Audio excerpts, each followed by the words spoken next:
우리 주님의 은혜와 평강이 우리 가운데 함께하기를 빕니다. 조금 전에 사도신경으로 우리는 신앙을 고백하였습니다. 우리 하나님의 전능하심과 창조주 하나님을 믿습니다. 그리고 그분의 아들이신 예수 그리스도를 믿습니다. 그분은 성도로 잉태되었고 그리고 동정녀 마리아에게서 나시고 고난받아 십자가에 죽으시고 그리고 부활하시고 승천하시고 하나님 보좌 우편에 앉아 계시고 언젠가는 심판의 주로 다시 오실 것이다. 그리고 성령과 공교회와 그리고 우리 성도의 교제와 제사함과 그리고 부활과 영생을 뭐한다고요? 뭐한다고요? 믿습니다. 그렇죠? 믿습니다. 믿는 것입니다. 이것을 우리가 믿는 것입니다. 다른 거 믿는 거 아닙니다. 이 어마어마한 것을 갖다 우리는 믿습니다. 천지가 계획하는 이것을 믿는다는 말이에요. 그런데 우리가 이 신앙을 고백하는 사람과 고백하지 않는 사람은 달라야 되지 않습니까? 그런데 이것이 같으면 어떻게 되겠습니까? 분명히 이 어마어마한 천지를 계획하는 정도로 이 어마어마한 고백을 우리가 한 사람과 하지 않는 사람은 분명히 달라야 됩니다. 그런데 다르지 않는다는 것은 우리가 예수 믿는 사람으로서 가장 큰 병입니다. 믿음의 고백을 하지 말고 이게 고백과 힘이 없어요. 능력이 없다는 것입니다. 우리 요즘 새벽 예배에 고린도전서 10장을 합니다. 10장을 보면은 세례받는 이야기와 그리고 성만찬 이야기가 나옵니다. 그러면서 신령한 음료를 마시고 신령한 양식을 갖다가 먹으면은 우리는 예수 그리스도를 우리는 몸에 담고 살아간다 그래요. 그러면서 고린도전서 10장 그 이후에 보면은 그래도 이스라엘 백성들은 여전히 우상 숭배하고 그리고 여전히 음행을 저지르고 그리고 여전히 원망과 불평을 하면서 살아간다. 그 조상들도 그랬고 지금도 그렇고 우리는 어떠한가? 우리가 말씀대로 살자고 말은 하지만 참 쉽지 않습니다. 우리가 고백한 대로 산다는 것은 생각대로 산다는 것이 참 쉽지가 않습니다. 우리가 마음에 다짐은 하지만 우리가 몸이 또 따라오지를 않습니다. 왜 그럴까? 왜 그럴까? 우리가 참 새백두에 우리가 이것을 심각하게 고민해야 될 부분이다. 그러면서 우리는 믿음의 사람입니다. 그러면 믿음의 출발이 어디에 있는가? 그래서 제가 믿음의 출발이라는 제목을 잡았습니다. 믿음의 시작이 어딘가를 모르면은 완주할 수 있어요, 없어요? 완주를 할 수 없습니다. 시작을 못했는데 끝이 어디 있겠습니까? 시작이 없어요. 시작이 없으면 끝이 없다는 말씀입니다. 그래서 우리가 믿음의 출발이 안 되면 목표가 없는 거예요. 목표가 없으면 완주를 하지를 못합니다. 우리가 믿음의 출발이 어딘지를 알아서 우리가 흔들림 없이 끝까지 우리가 믿음의 경주를 하는 귀한 은혜가 있기를 바랍니다. 우리 오늘 본문 말씀 이사야 42장은 이 바벨론 포로기에 우리 이사야 선지자가 한 예언입니다. 그래서 우리 42장 1절 말씀을 우리가 한번 읽어보겠습니다. 같이 읽겠습니다. 1절입니다. 시작.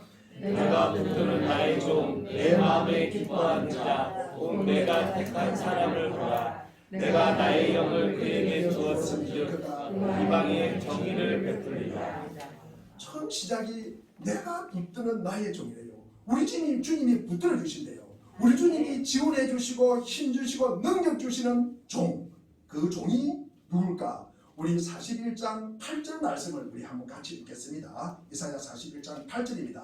종에 대한 이야기가 나옵니다. 시작. 그러나 나의 종 너 이스라엘아, 내가 택한 야곱아, 나의 종 아브라함의 자손아. 이스라엘을 말하고 있습니다. 종을. 그러면서 선택한 백성을 지금 말하고 있어요. 그러면서 아브라함의 믿음의 자손들을 지금 이야기하고 있습니다. 내 마음에 기뻐하는 자요, 내 사랑하는 자요, 내가 택한 사람이고 내가 선택하고 내가 뽑고 내가 결정하는 사람이라는 것입니다. 그러면서 그 종들에게 우리 주님의 영을 부어주셨대요. 왜 이렇게 하셨을까? 이 목적이 무엇입니까? 우리가 1절 마지막에 보니까 뭐라고 되어 있습니까? 이방의 정의를 베풀게 하기 위함이다. 이방에게 복음을 베풀게 하기 위함이다. 이방에게 이 공의, 이 예수님의 하나님의 심판이 분명히 있을 것이다. 이 말씀은요, 하나님의 다스림이 분명히 있다. 그 말씀을 전하는 것입니다. 그 말씀을 전하는 방법이 우리 2절과 3절에 이어서 나와 있습니다. 우리 2절 3절을 한번 읽어보겠습니다. 42장 2절입니다. 시작. 그는 외치지 아니하며 목소리를 높이지 아니하며 그 소리를 머리에 들리게 하지 아니하며 상한 갈대를 꺾지 아니하며 꺼져가는 등불을 끄지 아니하고 진실로 정의를 시행할 것이다. 그러면서 이 사명이 끝까지 완수가 될 때까지 4절 말씀을 주십니다. 4절 시작. 그는 시하지 아니하며 낙담하지 아니하고 세상에 정의를 세우기에 이르니 성들이 그 교훈을 악망하리라. 모든 성들이, 모든 열방이, 모든 민족이 그 교훈을 악망하리라. 그 교훈을 받아들일 것이라는, 그 교훈을 기대할 것이라는 말씀입니다. 이 말씀은요, 우리 이사야 42장 오늘 본문의 말씀은 우리 마태복음에도 나옵니다. 마태복음 12장 18절부터 21절에 이 말씀이 인용되고 있습니다. 우리 18절, 우리 19절, 20절, 21절을 우리 같이 한번 읽어보겠습니다. 시작. 보라 내가 택한 종 내 마음에 기뻐하는 바 내가 사랑하는 자로다. 내가 내 영을 그에게 줄 터니 그가 심판을 이방에 알게 하리라. 그는 다투지도 아니하며 늘리지도 아니하리니 아무도 길에서 그 소리를 듣지 못하리라. 상한 갈대를 꺾지 아니하며 꺼져가는 심지를 끄지 아니하기를 심판하여 이길 때까지 하리니 또한 이방들이 그의 이름을 바라리라. 이루려 하시니라. 아멘. 우리 마태복음 이 12장 말씀은 예수님과 바리새인의 논쟁입니다. 우리 그 앞부분에 보면은 안식일에 밀밭을 지나가는 이 예수님의 제자들이 시장하여서 배가 고파서 이 밀을 갖다가 먹습니다. 그러면서 또 안식일에 그 다음에 보면은 안식일에 손 많은 자를 고치는 내용이 나옵니다. 그런데 이 바리새인이 이것을 갖다가 트집을 잡습니다. 왜 안식일에 쉬어야 하는데 너희들이 밀을 갖다가 먹었다는 것은 뭡니까? 밀을 거두었다는 거죠. 그러니까 너희들이 일을 했다는 것입니다. 그리고 또 너희들은 왜 환자를 고치느냐? 왜 앞으로 환자를 고치느냐? 안식일에 쉬어야 하는데, 그러면서 너희들이 선을 행해야 하는 것보다도 율법을 지키는 것이 더 중요하다. 그러면서 바리새인들이 딴지를 겁니다. 이라여 우리 마태복음 12장 14절에 보니까 바리새인들이 어떻게 하여 예수님을 죽일까 뭐했다? 의논하더라 그랬습니다. 결국에는 대제사장들과 서기관들 그리고 이 바리새인들이 결탁하여서 예수님을 십자가의 죽음으로 몰고 갑니다. 여기서 저는 오늘 전하려고 하는 말씀은 이런 상황에서 복음을 전하는 이 방법 중에서도 우리 아니하며라고 5개를 말하고 있습니다. 외치지 아니하며 목소리를 높이지 아니하며 그 소리가 거리에 들리지 아니하며 상한 갈대를 꺾지 않으시고 꺼져가는 등불을 끄지 않으신다. 이 4번째와 5번째 상한 갈대와 그리고 이 꺼져가는 등불, 꺼져가는 심지에 대해서 제가 이 믿음의 출발을 하면서 이 말씀을 가지고 은혜 받는 귀한 시간이 되기를 바랍니다. 우리가 이 갈대라는 것은요, 이 갈대가 자라는 땅에는 농사를 지을 수 있습니까? 없습니까? 없습니다. 농사를 짓지 않으면 이 갈대숲이 있으면 너무나 낭만적이에요. 제가 운동하면서 저게 생태공원을 한번 갔다 왔습니다. 지금은 갈대만 남아있어요. 그런데 갈대가 너무 보기 좋아요. 많은 사람들이 와서 여기서 사진을 찍고 갑니다. 그런데 농사 짓는 사람에게는 이 갈대는 뭡니까? 너무나 꼴보기 싫은 풀이에요. 이 갈대는요, 뿌리가 얼마나 깊은지 모릅니다. 파도 끝이 없을 정도로 이 깊이 박혀있는 뿌리를 가지고 있어요. 그리고 키도 거의 2m 정도 되지 않습니까? 그런데 이 번식력이 또 너무나 좋습니다. 거기다가 이 갈대가 아마 꺾여있다고 생각해 보십시오.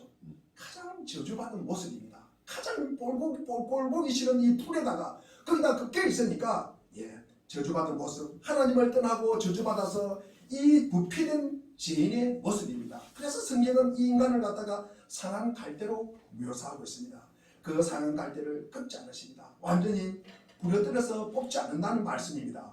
그 다음에 나와 있는 이 꺼져가는 등불, 이 등불을 우리 피시타라고 하는데 헌금으로 만든 심지입니다. 저희 시골에는 1980년도에 전기가 들어왔습니다. 그 전까지는 이 호롱불을 썼습니다. 심지가 꽂혀 있는 호롱불, 저는 너무나 생생하게 기억하고 있습니다. 이 호롱불에 대한 저의 아픈 기억이 있습니다. 제가 호롱불 위에 떨어져가지고 이렇게 촉이 딱 나와 있는데 거기에 제가 떨어져가지고 이 눈을 갖다가 다쳤다는 거 아닙니까? 그래서 제가 늘 그 호롱불만 보면 겁이 나요. 겁이 납니다. 그런데 이 등불이 기름이 없으면 이제 심지가 타는 거예요. 심지가 탄다는 것은 불이 없습니다. 그러면 뭐가 납니까? 연기만 나요. 매캐한 연기만 납니다. 그러면서 눈도 안 푸고요. 온 방 안에 연기로 가득 찹니다. 그래서 주위에 모든 사람들에게 피해만 줍니다. 그런 심지를 갖다가 끄지 말라고 합니다. 그래서 우리가 오늘 이사야 42장과 우리 마태복음 12장 말씀을 우리가 합하여서 보면은 이 상황 갈 때 꺼져가는 심지가 누굽니까? 조금 전에 우리 마태복음에 이야기한 바리새인들을 갖다가 이야기하는 것입니다. 그래서 하나님을 떠나고 가장 저주받은 이 부패한 바리새인들, 이 사람은 뭡니까? 세상에 유익을 주는 사람이 아니에요. 이 상한 갈대와 이 꺼져가는 심지처럼 세상의 모든 사람들에게 악영향만 미치는 사람들이에요. 그런데 하나님은 이 상한 갈대, 이 꺼져가는 심지를 끄지도 말고 끄지도 말라고 말씀하십니다. 우리가 조금 더 나아가서 우리가 상상력을 동원해 보면은 이 바리새인이 예수님을 죽였어요. 그러면 뭡니까? 살인하는 행위예요. 이 바리새인들이 살인했는데 그럼 살인한 바리새인들을 갖다가 그 원수를 사랑하라는 거예요. 꺾지도 말고 끄지도 말아라. 살인하지 말라는 말씀과 이 원수를 사랑하는 이 두 말씀, 이 두 극단에 있는 이 말씀을 갖다가 우리에게 믿으래요. 이 말씀을 우리에게 믿으래요. 자, 그러면은 우리가 잠시 오늘 본문을 두고 삼일째 하나님을 우리 믿는다고 처음으로 돌아가서 우리 고백을 했어요. 사도신경으로 고백을 했습니다. 그런데 왜 그것이 힘이 없을까? 왜 힘이 없을까? 왜 그 고백이 능력이 없을까? 제가 세 가지로 말씀을 드리고자 합니다. 우리는요, 우리가 믿는다고 하지만 내 머릿속으로 이해되고 내가 공감하는 것만 믿기 때문에 그렇습니다. 우리 출애굽기 20장 13절에도 하나님이 살인하지 말라고 그랬어요. 그리고 우리가 마태복음 산상순에 나오는 5장 21절에도 예수님께서 새 계명을 주면서 또 살인하지 말라고 그럽니다. 그래서 구약이나 신약이나 다 살인하지 말라는 말씀이 나옵니다. 이 말씀에 우리가 공감하고 동의하는 것이 무엇일까? 왜 우리는 이 말씀에 공감하고 동의할까? 왜 이 말씀이 옳다고 생각하십니까? 상상을 하고 계시겠죠. 자, 그럼 아마 속으로 제게 이렇게 물을 것입니다. 아니, 목사님, 너무나 당연한 말씀을 왜 하십니까? 그러면은 사람 죽이는 게 옳다는 말입니까? 사람 죽이지 말라고 했다는 말이 틀리다는 말씀입니까? 아마 이렇게 물을 분이 계실 것입니다. 아니, 물어보라 마라 뻔한 말씀을 왜 물어봐요? 우리가 이렇게 접근한다는 것은 무엇입니까? 이것은 우리가 윤리적으로 도덕적으로 접근하는 것입니다. 그것은 기독교가 아닙니다. 기독교가 아닙니다. 자, 우리가 부모에게 순종하라. 자, 성경에 나오는 말씀입니다. 십계명 중의 내용입니다. 왜 그러면 이 말씀이 옳습니까? 왜 이 말씀이 옳을까? 그럼 부모에게 순종하지 않는 것이 옳다는 말씀입니까? 우리가 이렇게 접근한다 그러면은 이것은 윤리적으로 우리가 공감하고 동의를 할 수 있지만 그것은 기독교가 아닙니다. 우리가 이런 말은요, 제가 서두에 말씀드렸지만도 이 어마어마한 사도신경을 고백한 자나 고백하지 않는 자나 똑같이 말할 수 있습니다. 우리가 하나님 부모에게 순종하는 것 너무나 당연하지 않습니까? 우리가 살인하지 말라 너무나 당연한 말씀, 그 말씀을 왜 하십니까? 이렇게 우리에게 반문할 것입니다. 그래서 기독교는요, 우리가 이해하고 납득되는 것을 믿는 것이 아닙니다. 우리가 이해되고 납득되는 것만 받아들이는 것은 믿음이 아니에요. 그것은 우리가 이해되는 것을 믿는 거다. 이런 것은 우리가 뭡니까? 수학이요, 과학이요, 우리의 이해력입니다. 자, 우리가 이 이해되는 것만 믿는 것이 우리의 믿음을 갖다가 가장 방해하는 요소라는 거죠. 방해하는 요소입니다. 한때에 뭐 이해하는 신학 그러면서 이게 이해를 하려고 신학을 갖다가 아주 많이 이렇게 접근하는 그런 또 시기가 있었습니다. 어쨌든 간에 우리가 이해하는 것만 우리가 받아들이는 것은 믿음의 최고의 우리 믿음의 성장을 갖다가 방해하는 약점이라는 거죠. 그것이 우리를 믿음을 갖다가 방해한다.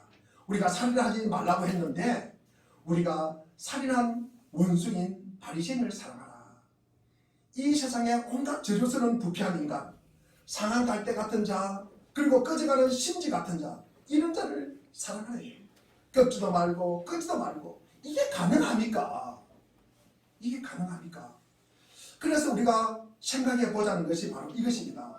하나님께서 우리에게 살인하지 말라, 우리에게 원수를 사랑하라는 말씀이 우리 머릿속에 받아들이고 내가 용납되고 이해되고 내가 이것을 성취할 수 있고 내가 이것을 지킬 수 있고 내가 이걸 이룰 수 있다고 믿는다고 하면은 그리스도인에게 신앙이 설 자리가 없습니다. 거기에는. 신앙이란 할 수 없는 갈등을 느끼는 사람에게만 생기는 것입니다.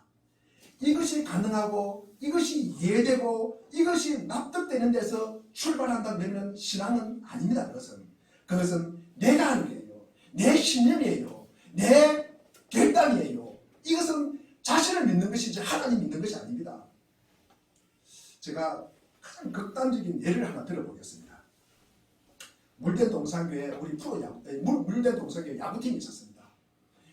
우리 물된 동산교회 야구 감독은 우리 황자 목사님께서 하시고 가장 이렇게 키도 크시고 또 미남이신 우리 김태훈 장로님께서 투수를 하는데 우리 1번 타자는 누가 할까요? 우리 김보영 전도사님이 할까?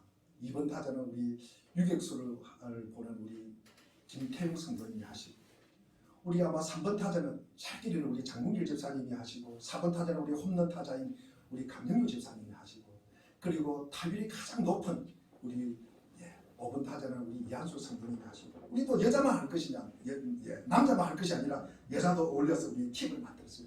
이 팀이 프로야구 대표팀하고 프로야구 팀이 아니라 프로야구 대표팀하고 우리가 게임을 합니다. 그런데 하나님께서 우리가 더블 스코어를 이긴대요. 더블 스코어를 이긴대요. 그래서 1호초에 이제 프로야구팀이 공격을 합니다.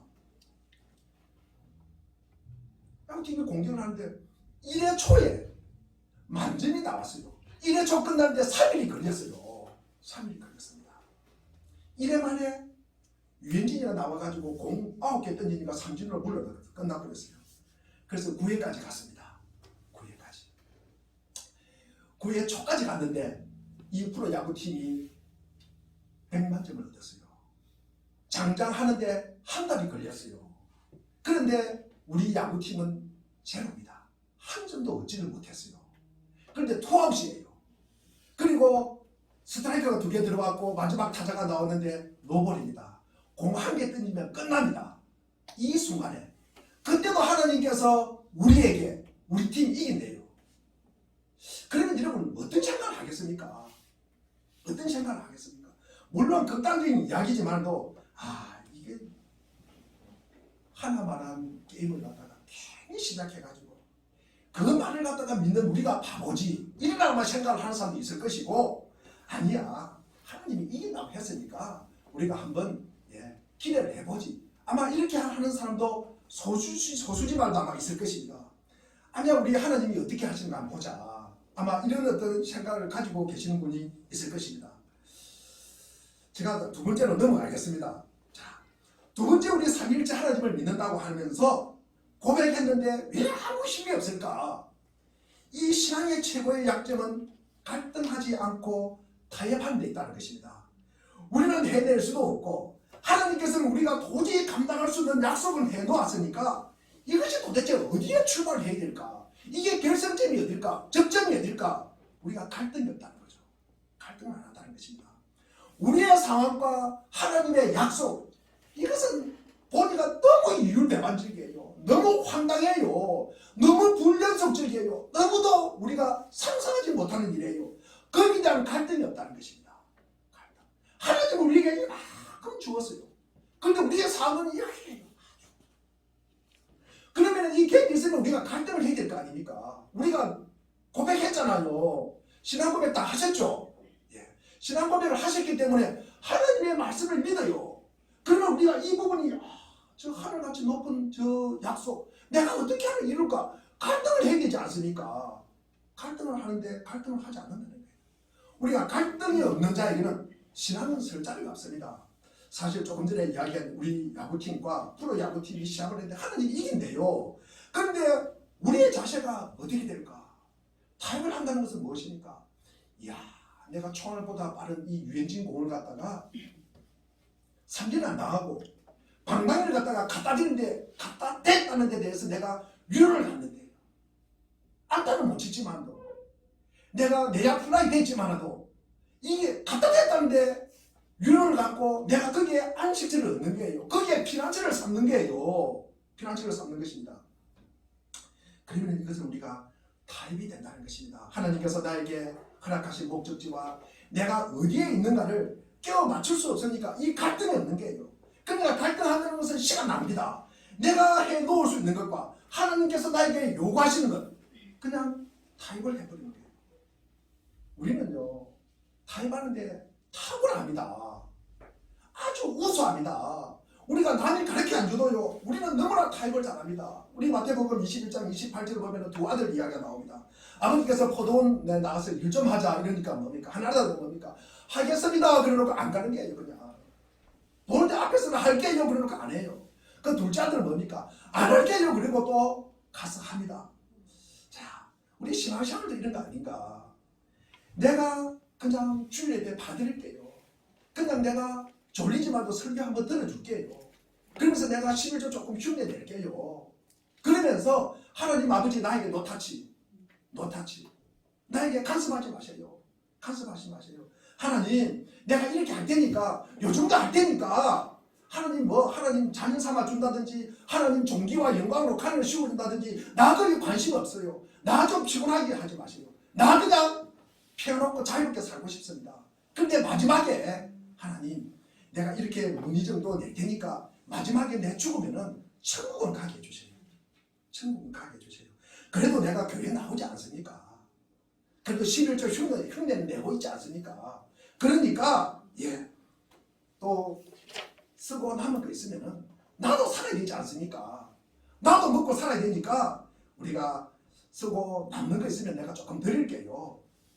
그러면서 타협하는 거예요. 타협하는 거예요. 이게 타협입니다. 우리는 갈등을 싫어해요. 갈등을 싫어합니다. 우리가 믿음의 정령에 관해서 우리의 갈등이 없는 거예요. 이게 정말일까? 이렇게 하면 우리 불안감이 없을까? 우리가 이것이 정말 내가 할까 말까? 이렇게 살 것인가 내가 말 것인가? 이것이 가능한 일인가? 이런 데 대해서 회의와 우리와 의심이 없는가? 우리가 이렇게 피하다 보면 우리가 어디까지 갈까? 이렇게 피하다 보면 신앙 고백을 한 자나 하지 않는 자가 동일한 지점으로 가게 되는 것입니다. 바리새인만이 우리가 상한 갈 때입니까? 꺼져가는 등불입니까? 우리도 상한 갈 때요 꺼져가는 등불이라는 말씀입니다. 하나님의 요구에 우리가 깨 맞출 수 없으니까 이것 버리고 저것 버리고 이상한 지점에서 대충 눈 감고 외면하고 살기로 결심하는 것입니다. 그리고 우리는 이런 타입에 절대 아파하지도 않습니다. 고민도 안 합니다. 눈물 더더욱 흘리지 않습니다. 그러나 하나님은 절대로 외면하지 않는다는 거죠. 우리가 이 사실을 꼭 우리가 기억하시기를 바랍니다. 세 번째는 우리가 삼위일체 하나님을 믿는다고 고백하는데 왜 힘이 없을까? 첫째로 우리가 삼위일체 하나님을 믿는다고 고백하는데 왜 힘이 없다고 했습니까? 첫째 뭐라고 했습니까? 우리 주보에 나와 있습니다. 첫째 뭐라고 했어요? 우리가 이해되고 공감되는 것만 받아들이기 때문에 그렇습니다. 그 다음에 두 번째는 뭐라 그랬습니까?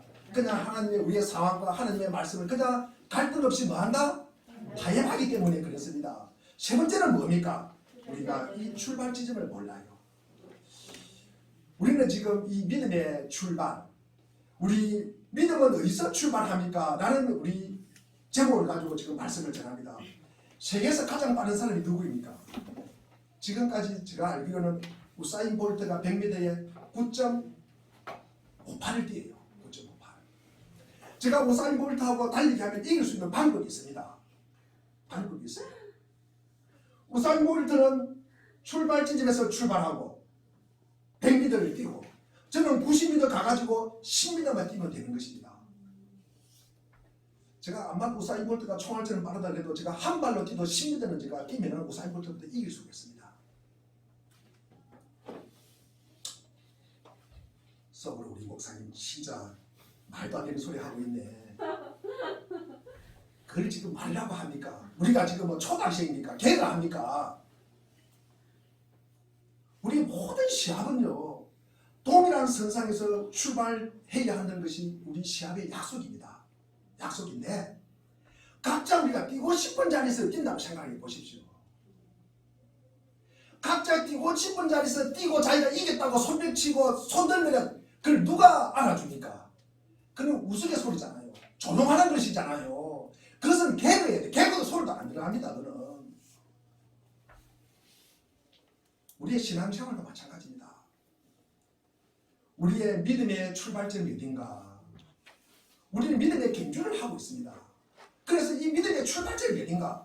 우리가 믿음의 출발점을 모르면 신앙생활을 하지 않는 것입니다. 제가 조금 전에 이야기했듯이 우리가 내 뛰고 싶은 자리에서 뛰어요. 뛰고 싶은 자리에서 뛰어요. 아마 하은이가 뛰어도 우사인 볼트를 이길 수 있어요. 그리고 자기가 이겼다고 손들면 누가 그걸 알아줍니까? 그래서 달리기 잘했다고 이야기합니까? 우리는 그런 믿음 생활을 하고 있다는 거죠. 내가 가능한 것, 내가 할 수 있는 지점에서 출발한다는 거죠. 그것은 믿음이 아니라는 거죠. 그것은 우리가 조금 전에 우사인 볼트와 저 게임을 한 거와 그만큼 웃기는 거라는 거죠. 웃기는 거. 자, 우리 우사인 볼트가 100m에서 뛰고 저는 10m만 남겨놓아서 이겼다고 이런 바보스럽고 우스러운 일이 우리 믿음의 삶은 우리에게 요구되는 것은 아닌가? 이 믿음의 삶에 우리가 그렇게 살아가는 것은 아닌가? 믿음의 삶은 우리에게 요구되는 이 믿음의 출발점은 무엇인가? 제가 다시 돌아가겠습니다. 살인하지 말라. 그 근거가 뭐라 그랬습니까? 살인하는 것이 옳습니까? 살인하라는 말입니까? 우리가 그렇게 접근하는 건 도덕적 접근이다. 윤리적 접근이라고 이야기했습니다. 그런 몹쓸 짓을 하면은 안 되지. 우리가 이렇게 이해하고 납득합니까? 하지만 도덕성 때문에 그리고 윤리성 때문에 그렇다 그러면은 우리 도덕이 조금 눈 감아주고 윤리가 조금 눈 감아주면은 우리가 살인하고 간음해도 괜찮다는 말입니까? 그것은 아닙니다. 그러면 무엇일까? 우리가 왜 살인하지 않습니까? 왜 살인하지 않습니까? 하나님께서 하지 말라고 해주기 때문에 안 하는 것입니다. 이것이 기독교적인 접근입니다. 자, 우리가 이것은 제가 살인하지 않는 것은 윤리적인 때문이도 아니고 도덕적 때문이도 아니고 내 인격이 출중해서 그런 것도 아니고 내가 거룩해서 그런 것도 아닙니다. 하나님께서 나의 주인이시기 때문에 그렇습니다. 하나님이 나의 대장이기 때문에 그렇습니다. 나는 대장 앞에 꼼짝 못합니다. 내가 이해도 안 되고 납득도 안 됩니다. 그러나 나는 하나님 앞에 있으면 꼼짝을 못해요. 그래서 안 하는 것입니다. 하나님께서 하지 말라고 하시니까 하다가 하나님께 혼나면 어떻게 합니까? 그래서 안 하는 것입니다. 내 마음 같아서는 저 원수들 진짜 말도 안 되는 소리 하는 사람들이 있어요. 그리고 입만 벌리면 거짓말하는 사람들이 있어요. 표리부동하고 양두구육한 이중인격자들이 너무나 많습니다. 확 썰어버리고 싶어요. 소리 안 나는 총이 있으면은. 그러나 하나님께서 하지 말라고 하십니다. 하나님께서 왜 그렇게 말하시는지는 잘 이해를 못해요. 저는 완벽하게 납득은 안 됩니다. 그러나 하나님이 하지 말라고 하시니까 그래서 할 수 없이 제가 참습니다. 그냥 그분을 믿을 뿐입니다. 원수를 사랑하려고 합니다. 그래서 제가 사랑하려고 합니다. 제가 대단한 인격자라서 제가 그렇게 해서 그런 거 절대 아닙니다. 저는 저 자신을 조금 압니다. 저는 상한 갈대 같은 자요, 꺼져가는 신디 같은 자였습니다.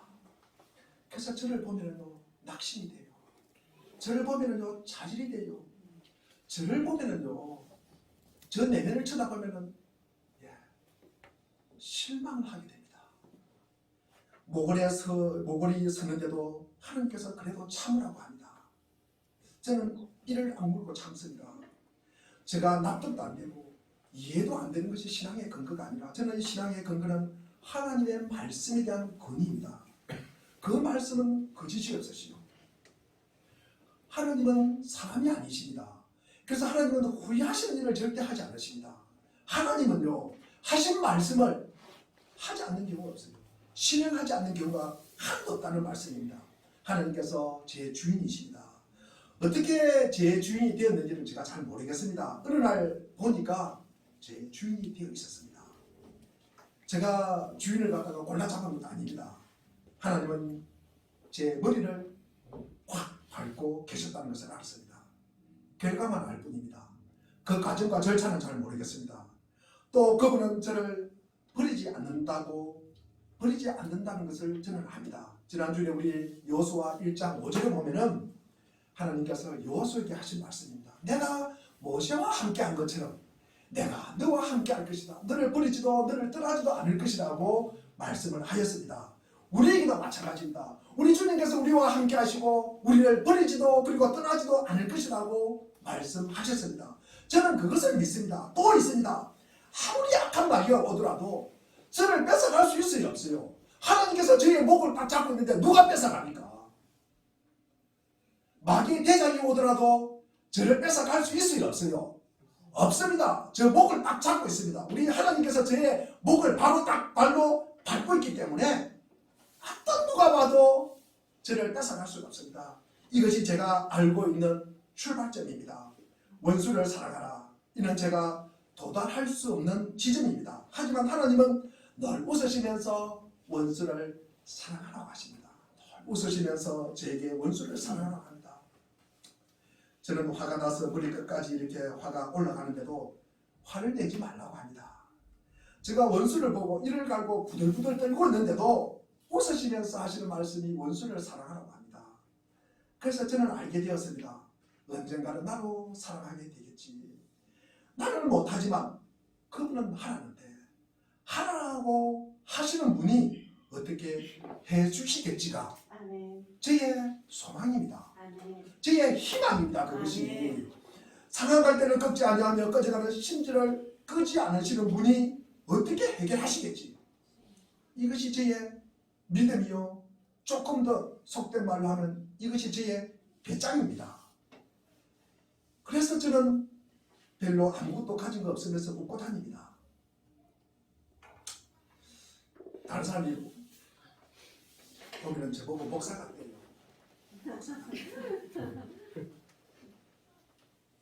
그래서 저는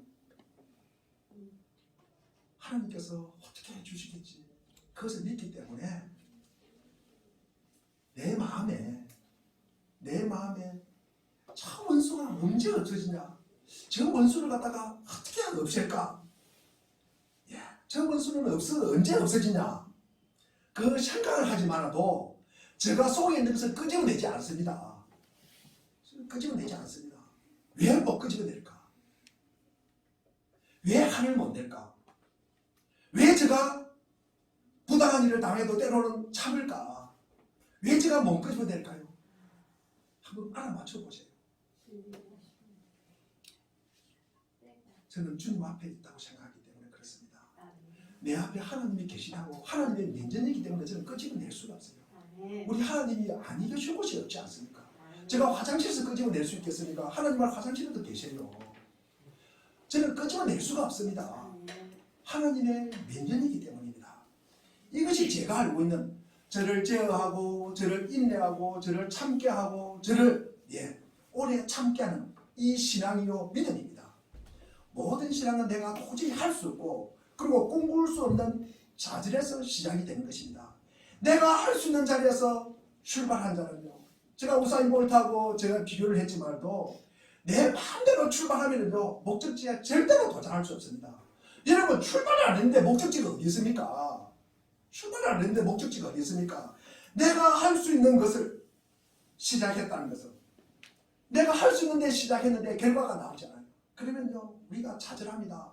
내가 할 수 없는 지점에서 이 신앙이 시작된다는 것입니다.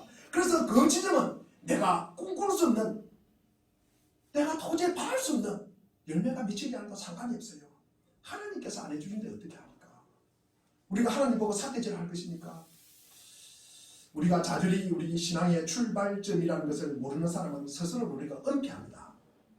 우리가 이 갈등이 없는 사람은 자기를 숨겨버려요. 이것은 뭡니까? 하나님과의 관계를 우리가 숨겨버리면 하나님과의 관계를 맺을 수가 없습니다. 관계를 맺을 수가 없어요. 하나님과 무관하게 살아갑니다. 그냥 자기 기분, 자기 뜻, 자기 계획, 자기 힘, 자기 감정대로 살아가는 거예요. 그는 하나님과의 별개입니다. 믿음의 삶과 말씀은 별개가 되는 것이고 우리가 아는 것과 행하는 것이 별개가 되는 것이고 우리가 교회에서와 가정의 삶이 별개가 되는 것이고 누가 보는 데서와 누가 안 보는 데서의 삶이 별개가 되는 것이고 그리고 입의 말과 그리고 손발에 움직이는 것이 별개가 되는 것입니다. 이것이 우리가 올바른 신앙생활을 시작하게 하지 못하는 사탄의 가장 큰 전략입니다. 사탄은 우리에게 출발점을 찾지 못하게 합니다. 그러면서 기분만 업시킵니다. 우리 감정만 자극하고 말초신경만 자극합니다. 돌아서면 제자리입니다.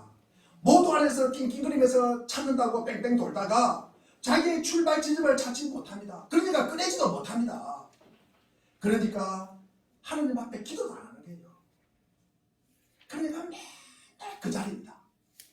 맨날 그 자리입니다. 똑같은 고민 연초나 연말이나 그 다음 해가 돼도 똑같은 고민 그대로 합니다. 절대 해결될 수가 없습니다.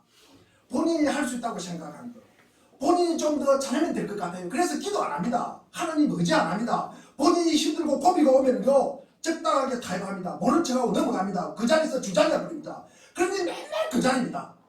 맨날 똑같은 문제 가지고 한숨 쉬는 거예요. 이 지점에서 우리가 저 지점으로 우리가 갈 수 있을 것이라는 허황된 뜬구름에서 이러지도 못하고 저러지도 못하고 시간만 낭비하고 허비하고 본질의 문제를 전혀 외면해버리고 그 숲을만 두드리면서 원망과 불평하면서 그렇게 살아가요. 그리고 또 자기보다 좀 앞서는 사람이 있으면 뒤에서 반복 잡게 합니다. 미망 우리는 이제 눈을 떠야 합니다. 우리는 상한 갈대입니다. 그리고 꺼져가는 심리로부터 출발하는 것입니다.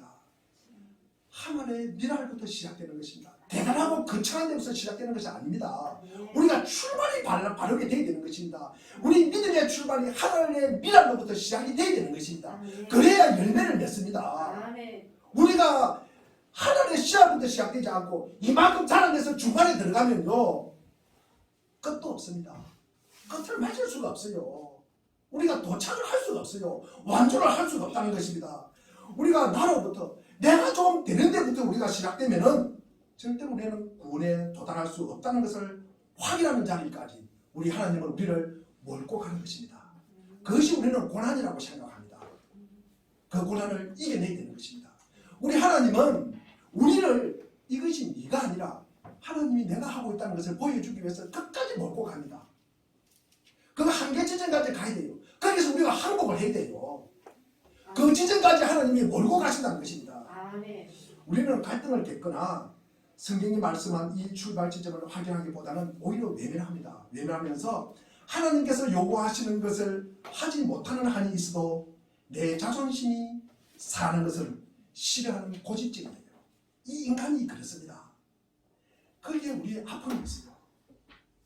우리는 수틀리면은요 교회, 하나님, 구원, 그것은 전부 다 그냥 뒷전입니다. 하나님의 영광과 하나님께서 지적하신 것이 우리의 창피함과 이 부끄러움 그리고 사회적 매장을 무릅쓰고 우리는 증명하는 인생을 우리는 살아가야 되는 것입니다. 그런데 우리는 하나님의 말씀이 얼마나 정당한가를 내 생애를 통해서 입증하기보다는 그리고 그것이 증명되어 하나님의 영광을 얻기보다는 우리의 자존심 때로는 우리의 열등감 때문에 하나님께서 우리를 향하여 지적하고 있는 이 무서운 진리의 말씀을 그냥 뭉개버려요. 왜곡시켜버린다는 것입니다. 무시한다는 것입니다. 이것이 우리 모두의 병입니다. 목사는 분명히 어떤 경우에도 교회 공동체 안에서나 밖에서나 대표자여야 합니다. 신성한 일의 대표자여야 합니다. 그래서 훨씬 완성된 믿음의 상징이 되어야 합니다. 남이 잘못해도 잘못하지 않는 사람이 되어야 하고 원망과 불평이 있어도 참아야 되고 그리고 사랑하고 용서하고 온유하고 자비로운 사람이 되어야 합니다. 그리고 믿음의 사람으로서 은혜와 신성이 나타나야 합니다. 그것이 하나의 메시지가 되어야 합니다. 즉 하나님께서 부르시는 사람 중에 조건이 나은 사람은 아무도 없다는 것을 증명하여야 합니다. 물론 제 자신 여러 부분에서 더 열심히 살고 더 경건하고 더 하나님을 사랑하고 더 충성되게 살아서 여러분의 목표가 되어야 하는 목사입니다. 제가 이런 이야기를 자주 듣습니다. 그 교회의 믿음은 목사의 믿음을 넘어갈 수가 없습니다. 그 목사의 믿음의 깊이를 넘어갈 수가 없어요. 주일마다 설교 말씀을 들으면서 그 목사의 믿음을 초월해서 나는 간다. 그것은 간혹 그런 경우가 있지만도 불가능한 일입니다. 물론 그 전에 믿음이 출중하신 분이 믿는 또 별 문제 아니겠죠. 그러나 우리는 저는 이를 위해서 때로는 눈물을 흘리고 때로는 기도하면서 어떻게 하면 이 말씀을 전할까? 어떻게 하면 우리 귀한 믿음의 성도님들이 믿음의 반주를 할까? 제가 늘 고심하는 부분입니다. 그러면서 우리는 모두가 상황 갈 때 꺼져가는 심리로부터 하나님 앞에 부름받아 나온 이 걸레 같은 자리에서부터 출발된 사람이라는 것을 늘 기억하게 하는 사람입니다. 목사는 이것을 되뇌이게 하고 기억하게 하는 것입니다. 그러면서 나아가서 좌절이 있을 수 없음을 갖다가 증명하는 사람이 되어야 하는 것입니다. 내가 너희를 이 영광과 존귀의 자리로 불렀노라. 하나님은 우리가 상당한 수준의 능력과 자격이 있어서 믿음의 선한 싸움을 잘 싸우고 그리고 풍성한 열매를 맺어가는 것이 아님을 가르쳐주고 싶어 하는 것입니다. 이거 네가 한 거 아니야. 이거 네가 한 거 아니야. 이거 가르쳐주고 싶은 것입니다. 그래서 하나님께서는 끄지 않으시겠다고 하신 것입니다. 끝까지 우리를 기다리는 것입니다. 그러면서 우리는 이런 기도를 해야 되는 것입니다. 하나님, 이제 제가 꺼져가고 있습니다. 제 심지가 거의 다 타버렸습니다. 도와주십시오. 그까지 하나님이 우리를 몰고 가신다는 것입니다. 우리는 영광과 존귀로 간을 씌우셨다고 하였습니다. 우리는 이 하나님을 믿어야 합니다. 어떻게 할지 잘 모르겠습니다. 그러나 하나님은 그렇게 약속하고 계십니다. 이 약속 앞에 우리가 당당히 서는 것이 믿음입니다. 아멘. 이것을 나의 것으로 받아들이지 않는 사람은 예수님을 믿을 필요가 없습니다. 사실은 이런 자들은 내 일, 내 성공에 하나님의 능력을 동원하는 자들입니다. 거기에 불과한 것입니다. 자기 체면에 걸리는 거예요. 자기 기만을 하는 것입니다. 그러면서 자기 위로만 받을 뿐입니다. 기독교라는 신앙은 우리가 이 신앙을 가짐으로써 마음의 위로만 느꼈다. 마음에 내 평강만 느꼈다는 것은요, 일종의 정신적 도피에 불과한 것입니다. 예수님께서 나의 죄를 대신하여 십자가에 죽으셨다. 그리고 나를 재용서하셨다. 그러면서 나의 하나님 자녀 되었다. 나는 구원받았다. 이것만 딱 머릿속에 이해하고 그것을 갓을 딱 쓰고 그 밑에 앉아서 숨어서 하나님이 다 하셔. 그러면서 감격도 감동도 없습니다. 그리고 울타리를 치고 앉아가지고 그 안에서 꼼짝없이 자기가 하고 싶은 것만 하고 있는 것입니다. 예수님을 우리가 믿는다는 것은 우리에게 약속하신 하나님의 능력과 그리고 하나님의 방법에 우리의 삶을 전적으로 맡기는 것입니다. 그 삶이 되어야 합니다. 우리는 여기서부터 부르심을 받았습니다. 우리는 잘난 데서 부르심을 받은 것이 아니고 지금 우리가 앉아있는 이 자리도 출발점이 아닙니다. 이미 하나님께서 우리가 여기에 앉아있다는 것은 시작은 이미 시작하였습니다. 지금까지 끌고 온 중간 지점에 우리가 있는 것입니다. 우리가 어디서부터 출발했는가는 우리가 한 번 정도 생각을 해봐야 됩니다. 지금까지 내가 중간에 들어왔다 그러면은 내 출발점을 다시 잡아야 하는 것입니다. 그래서 어디에서 하나님이 나를 끌고 오셨을까? 내가 어디에서 하나님을 만났을까? 내가 어디에서 믿음이 시작됐을까? 이것을 우리가 한번 생각해 봐야 된다는 것입니다. 이제 우리는 하나님 앞에 우리의 출발 지점을 고백해야 됩니다. 하나님, 저는 이렇습니다. 하나님 도와주지 않으면 나는 하루도 살 수가 없습니다. 이 고백이 나올 때까지 우리를 갖다가 몰고 간다는 것입니다. 여기서부터 우리가 하나님께서 우리를 인도하시고 우리를 믿음이 시작된다는 말씀입니다. 우리는 여기까지 온 것이 하나님의 은혜임을 고백하는 것입니다. 이런 당연한 고백이 있어야 하고 과감하게 하나님 앞에 우리의 생을 맡길 수 있기를 결심해야 합니다. 이런 결심이었다면 우리가 그냥 중간에 들어가지고 죽는다는까지 허비하면서 신앙생활을 할 수밖에 없습니다. 이것만큼 불행한 일이 어디 있습니까? 우리는 도달해야 할 목적지에 도달하기 위해서 우리는 어디에 있는가를 알아야 하고 거기에 어떻게 가야 하는지 알아야 합니다. 가는 길이 어딘지는 잘 모릅니다. 그러나 하나님께서 그 가는 길은 인도하실 것입니다. 이러한 배짱과 이러한 약속은 그리스도인 우리에게 당연히 가져야 할 기본적인 믿음입니다. 그리고 이 사실을 확인하고 있는 사람에게는 한없이 위로의 말씀이 되는 것입니다. 하나님께서 여기서부터 우리를 인도하셔서 그가 약속하신 자리로 이끌어 가실 것이라는 이 약속보다 우리에게 더 좋은 게 어디 있을까? 이런 약속보다 더 아름다운 것이 어디 있을까? 우리는 지금 어떻게 살고 있습니까? 하나님을 하나님이라고 믿고 살아갑니까? 안 그러면 내 자신을 믿고 살아갑니까? 내 당위성에서 출발하여 내 능력으로부터 출발한 이 기독교를 우리는 세우고 있지 않습니까? 그럴까 봐서 참 겁이 납니다. 하나님, 제가 입고 이 형편, 이 상황인데도 그런 약속을 선포하시다니요. 너무하신 거 아닙니까? 이런 어떤 그럴 수가 있습니까? 우리가 하나님을 보면서 아우성치고 그리고 우리가 하나님을 보면서 갈등하고 이런 게 있어야 합니다. 이런 갈등도 없고 이런 어떤 아픔도 없다면 이 아우성도 없다면 아직 신앙에 입문도 못한 자들입니다. 이런 말은 제가 자제를 주려고 하는 말이 아닙니다. 이것이야말로 신앙의 문으로 들어가는 꼭 들어가야 할 필연적인 행관입니다. 여기를 우리는 통과해야 합니다. 이것은 후회하는 것도 아니고 불신앙도 아닙니다. 우리가 하나님께 반항하는 것도 아닙니다. 우리는 나를 버리고 하나님 앞에 뛰어 들어가는 유일한 디딤돌입니다.